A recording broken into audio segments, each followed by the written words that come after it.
Hey guys, Hayden here again from Alarm System Store, and today I'm going to be installing a 16F hardwire translator onto an IQ4 panel that I'm using for this video.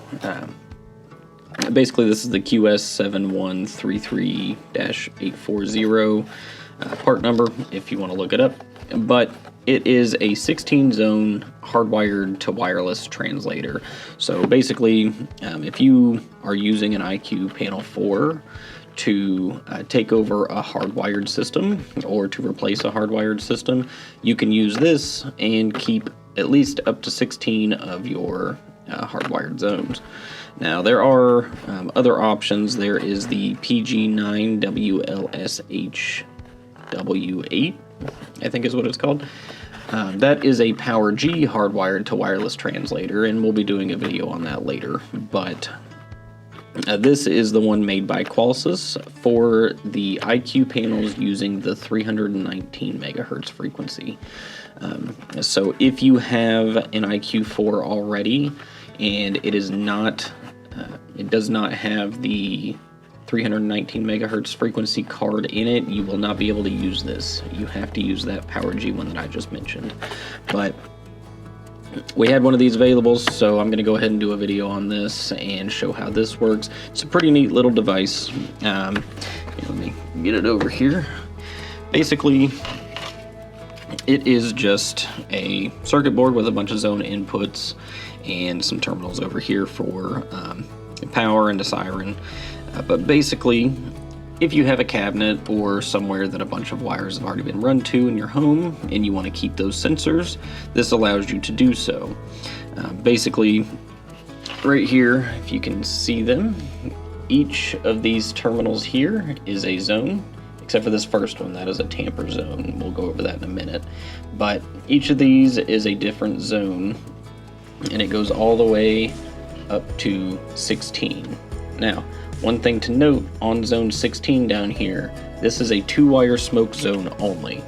So if you have 2-wire smokes, you can hook them to zone 16 and they will work with this translator. But it cannot be used for anything else that is 2-wire smokes only, because it has constant power being put out, so that could potentially damage anything else that might be attached to it. So to avoid that, don't hook up anything but 2-wire smokes to zone 16. Now, this wire here just goes to a transformer that came with the unit. Basically, it's just got 2-wire inputs. You just stick them in there and plug it in and it's powered. There are a couple additional things we need to do before we actually enroll it though. First off, I'm going to cover connecting a battery. So with the 16F, you're going to get, a hardware kit with some stuff in it. And inside here, it has all of the resistors you're going to need and these 2 battery cables, as well as some mounting hardware and some screws to hold the cover on. So if I can get these out of here, these right here are your battery cables. So if you want to hook this to a additional battery for backup power, then basically you're going to take these and right here next to the short terminal block are 2 large prongs, and one's a negative, one's a positive. So red is your positive, so you just slide that down on there. Black is your negative, slide that down on there. Make sure they're set down all the way. So after you get those on there, you can run those to a battery. They're just little push connectors. So that is the only way to get backup power for these wired devices. If you lose AC power for any reason and you don't have the battery hooked up, this is going to die and it's going to not be able to report any of the zone functionality to the panel. So it could potentially cause false alarms because the panel can't see the zones. So make sure that if you are using this, you have some sort of battery backup for it in case you do lose power to your home. Now, the other thing we need to do before we go any further is take a jumper, just like a piece of wire, or there are other options. Basically, you just need piece of metal that's open on two ends, and that first tamper terminal, we're going to jumper that together so that the translator doesn't look for a tamper switch. Now, if you want to mount this, let's say like in your old cabinet, and you have a cabinet switch that's basically like a push button or any other type of just regular door contact, you can wire that to this tamper switch with no resistor, and that will act as a tamper. So if your cabinet's opened, it will throw that tamper alert and alert you. If you are not doing that, however, you just jumper it using a piece of wire like this. So open these terminals up.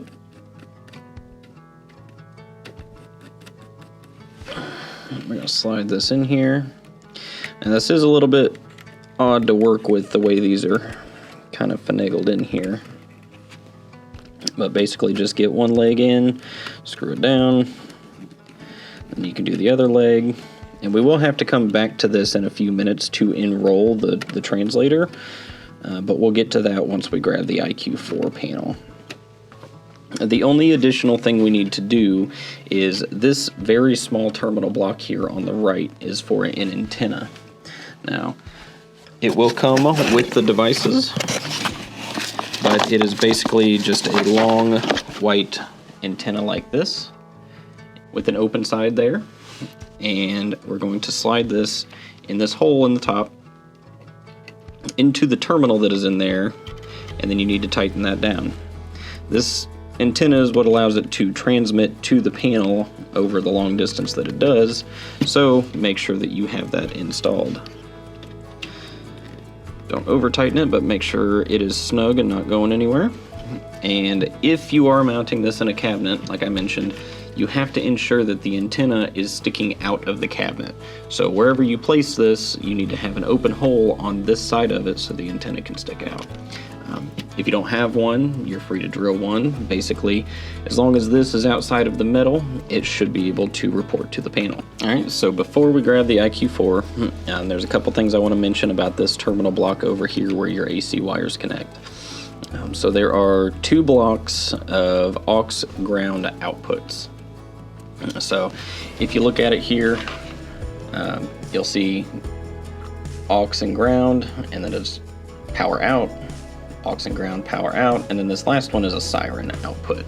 So you can use those for your motion detectors or any powered device like glass breaks, CO detectors, anything that's going to require a constant power source. You're going to use that aux and ground output to power those sensors. So keep that in mind whenever you're wiring or whenever you're routing your wiring to this. Your power is going to need to go on this side, and then the zone wires need to either go to the right or left depending on what zone you're attaching it to. Those outputs can put out 500 milliamps of output. So generally that should be more than enough. Even if you put 16 motion detectors on, or well 15 motion detectors on this device, it should have enough power to run them, but there are two if you need to use both. Now for the siren, that one's a little bit different. It does show how to wire that up in the manual that comes with it. So if you want to use this with a siren, you're more than welcome to, but it is limited to 1 amp of output, period. So like your normal alarm system is going to have generally 2 amps of output when the system's in alarm, and that is going to go to the bell circuit, which powers the siren. On this device, you get half of that. So you may have to either get lower current draw sirens, or if you have multiple sirens, you may need to take them off if they're not working properly. Basically just try one at a time, see how much power they're drawing. If 2 is putting you over the limit, then obviously those 2 combined pull more than 1 amp, so this doesn't have the power to power them. With all that said, I'll go ahead and grab the IQ4 and then we'll start enrolling. So with the IQ4, and if you've been watching my recent videos, you would have seen the IQ Panel 2, which is basically just this top section, and it doesn't have this speaker bar at the bottom. If this is what your IQ panel looks like, this is an IQ4, and this is the newest model that's out right now. But basically, I have just powered this up. I haven't done anything with it yet. I'm just going to hit start on the install wizard. And it's going to ask for Wi-Fi stuff. I'm going to skip through most of this and just get to the zone stuff. So I'll go ahead and do that now. Okay, so here we are. I've got basically we're in the searching for sensors section of the install wizard. So it's ready to add new devices. So we're going to take our 16F, and I'm going to plug it in real quick. And now that it is powered up, you're going to see some LEDs flash, and that's normal. But just give it a minute, let it power up all the way, and then we are going to hit the EOL learn button for 1 to 2 seconds. Basically, just hold it down a couple seconds. Everything flashes over here. Once they go off, let go. Once you've let go, then it puts the 16F in learn mode. And if you can see, the bottom LED, well, if you're looking at it this way, the antenna to the right, the bottom LED where it says EOL CAL, that is lit solid. So once that is lit solid, it means the 16F is in learn mode. Now, we have to undo this jumper for the tamper right here, and that is going to enroll this on the system. So that's what I was talking about earlier, needing to come back to it. But basically, you just take one of those out, and as you heard there, the IQ panel picked it up. So now we can put the jumper back in and tighten it back down.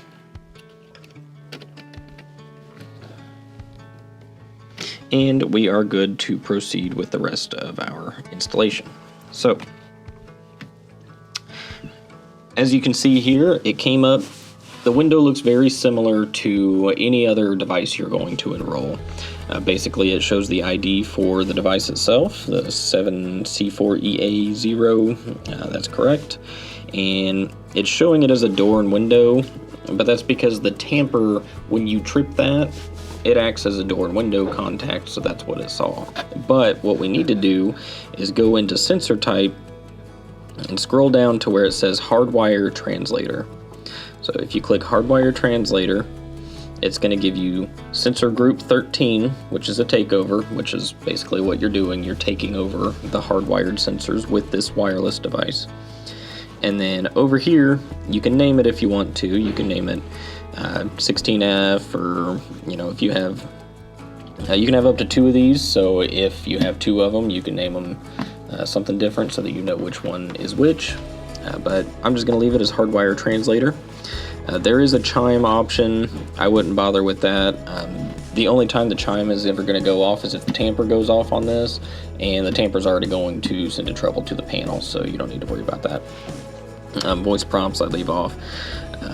But once you're done, down here where it says source is S-Line. S-Line is Qolsys's branded devices. So anything using the 319 megahertz frequency that is Qolsys will say S-Line here.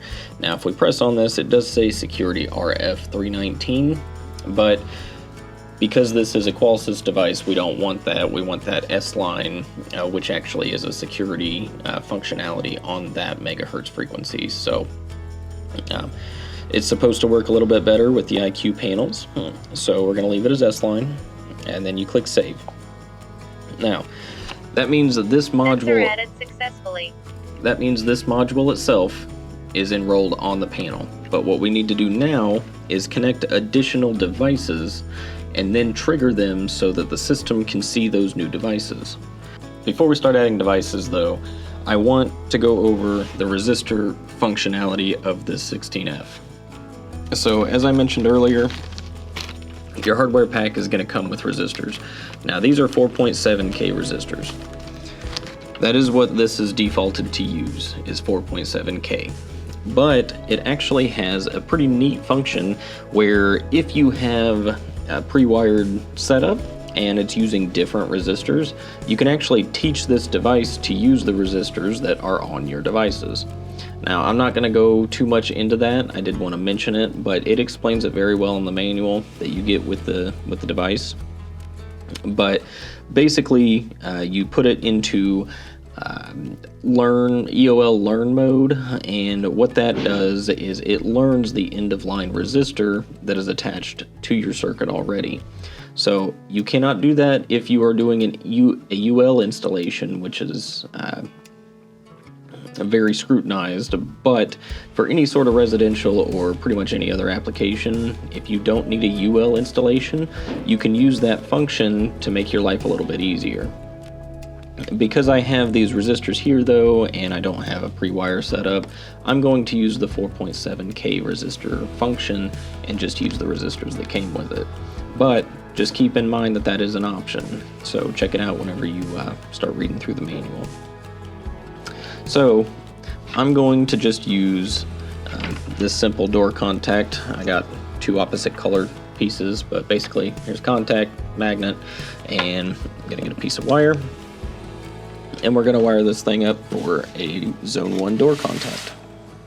Alright, so I've gotten all but the positive side of the zone wired up to this contact. Now, because we are using a normally closed contact, we need to use an in-series resistor. So I have one of the resistors here, and what that means is one leg of the resistor is going to go in the device itself, and the other end is actually going to attach to the wire as such. Now, I'm not going to actually like put a B connector or anything on here to keep them together. I'm just going to twist it together. Don't do that. Make sure that you splice your joints properly, and make sure that everything is kosher with your wiring. Otherwise, you will run into all sorts of issues trying to get things enrolled on here. So if you're using this setup, make sure you use a B connector or some other crimping or splicing connector to keep these two wires together. But like I said, I'm gonna do it the redneck way because this is just a demo. So there we have our door contact, and now what we need to do is to get it enrolled. So in theory, this would be on a door. So you would just go and open the door while it's connected, while it's wired up, and it's going to read that zone off of the 16F. So now we can set this up as what it is. So it does give the same sensor ID as what the 16F gives off, but that is because that's the wireless ID that it needs to talk to this device. But we're going to set this one up as a door and window, and we're going to use entry exit normal delay, and this is just going to be the front door. You can turn on chime and voice for this, that's great. Source is still going to be S-line, and then you're going to click save. Sensor added successfully. It added that sensor, so when we get to the main screen, we'll have a zone 1, and it's just going to say front door, but that's going to be our zone 1 on the 16F, which is this door contact.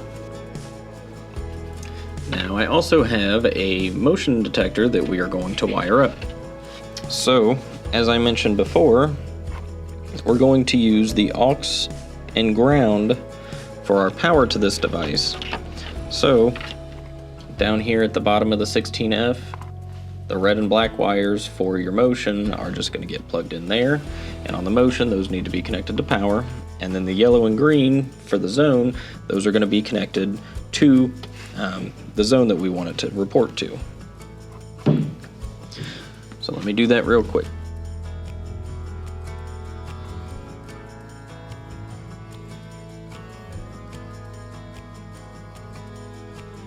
Alright, now this motion detector in particular is a normally closed type motion detector.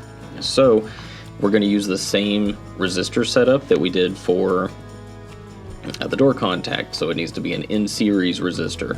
If you have a motion with a normally open setup, or a Form C relay which offers both normally closed and normally open, You may need to use the in parallel resistor setup where your resistor is strapped across both terminals instead of being on just one terminal on one wire.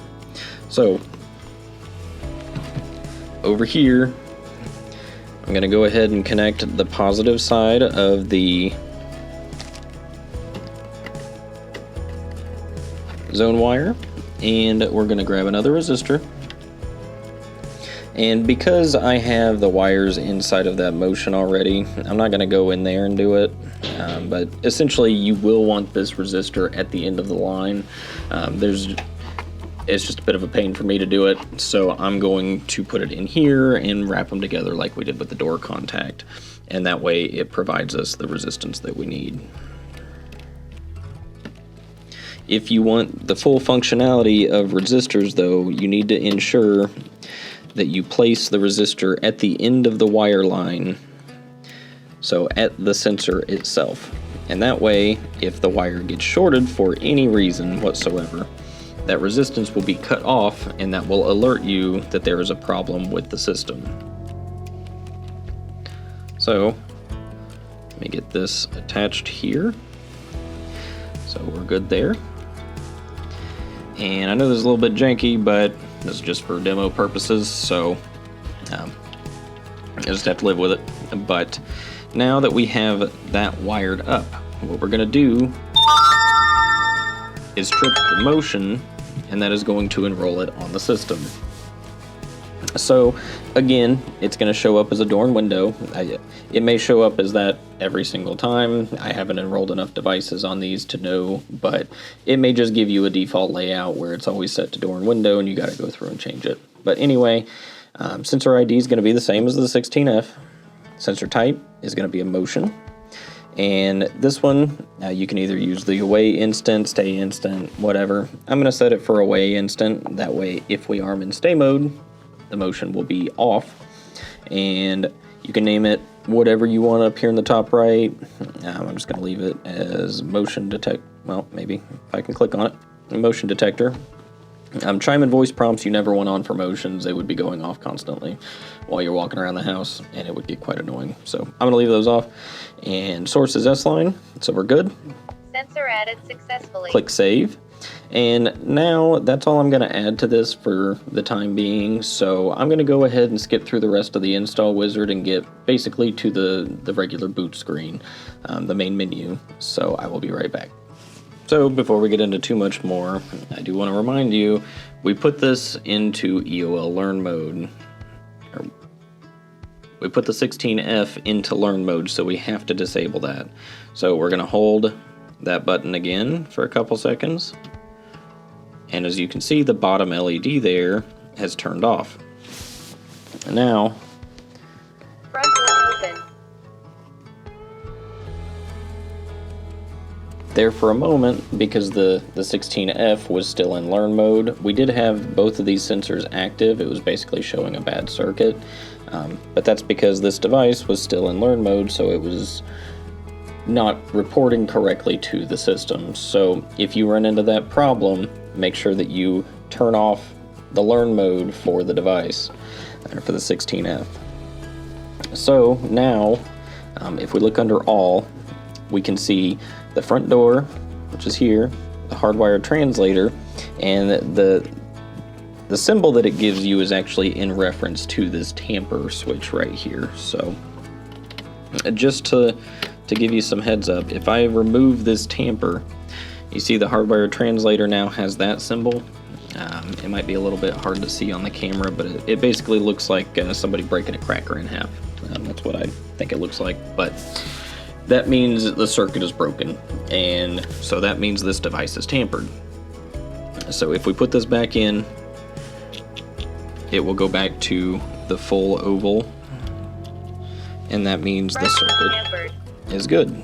So now, we also have the motion there. It shows a person because it's in standby mode. It's not active. It's not, watching for anything in particular because the system isn't armed. So if we open this door contact, you can see it popped up, said door open, and now it shows the broken oval, meaning the sensor is open. If we put it back, it'll fix itself, and then that's really all there is to it. That's the 16F in a nutshell. Now you can go in, if you have any need to, you can go into the settings of your panel, and then go to your advanced settings, Enter user code. and use your installer or dealer code. Hit installation, and then devices, and then security sensors. And then if we want to edit any sensors on this, they're all right here. So it actually lists them the same way that it would each individual any individual wireless device that you would add. Basically, they all get their own slot.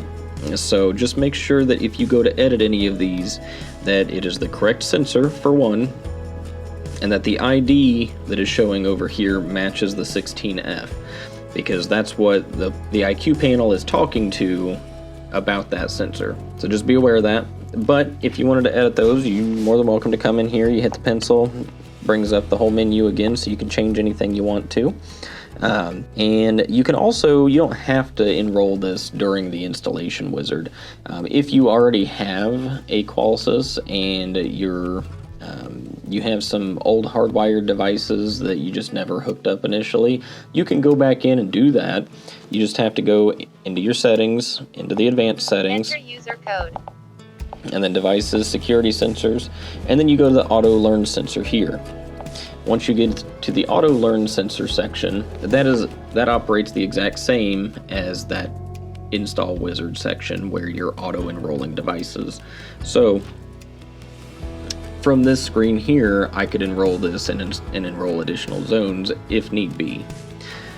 Now, because I triggered this over here, it's saying that is already registered, so we don't need to add it, but basically it picked up a signal from it again and it tried to add. So as you can see, it works on this screen as well.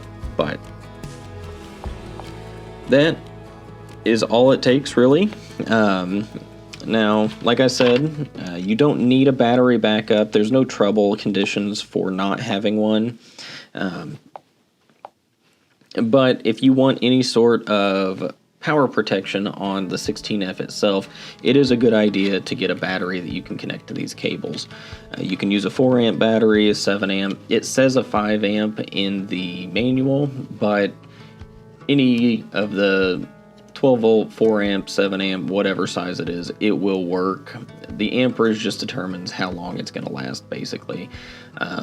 It does mean some other things, but essentially for most people, the higher the amperage, the longer the battery is going to last. So you can go with the 5 like they mentioned, or we carry the BD412 and the BD712, which are 4 amp and 7 amp batteries respectively. So you can go with those if you want to, and you can stick this in a cabinet like I mentioned, or if you are taking over an older system, if you have the battery from that, it should work fine on this as well. But anyway, that is all there is to it. The only other thing that would be a little bit different is the 2-wire smoke zone. So I want to mention real quick, if you use 2-wire smokes on the 16F, it has to have one of the 4.7K resistors. So it's got to have one of these blue ones that come with the 16F. Even if you use the learn resistor mode for the panel, the smoke detectors have to use this resistor, because that's just what it's programmed to use. So if you're hooking up 2-wire smokes, just remember that you're going to have to go to the last smoke in the line, and you're going to have to replace the resistor that's there with this resistor, with any of the blue ones that come with it. But once that's done, it should operate as normal. You can have up to 10 smokes on this thing, as well as 15 other zones. So it covers quite a bit of stuff just in this small package. And like I said, you can have 2 of these on your system, which just adds to the amount of hardwired stuff you can just carry over from an older system. So there's nothing really else that I can say about it. There is a reset for this whole device if you want to use it. The memory reset there, you hold it for a certain amount of time and it'll default the 16F. So If you're having troubles for whatever reason, just go ahead and give it a reboot, default it back to normal, and then start over by enrolling it and then enrolling each of your sensors. So it's got a little bit of built-in troubleshooting, which is handy in that regard. And yeah, that's pretty much it. So that's where I'm going to stop this video. If you guys could, please like and subscribe. We really appreciate it. If you could also comment, that would be much appreciated. Anything you guys want to see related to DSC, Qolsys, whatever the case may be, go ahead and let us know. And if it is within our power, we will cover it. But otherwise, I will catch you guys on the next one.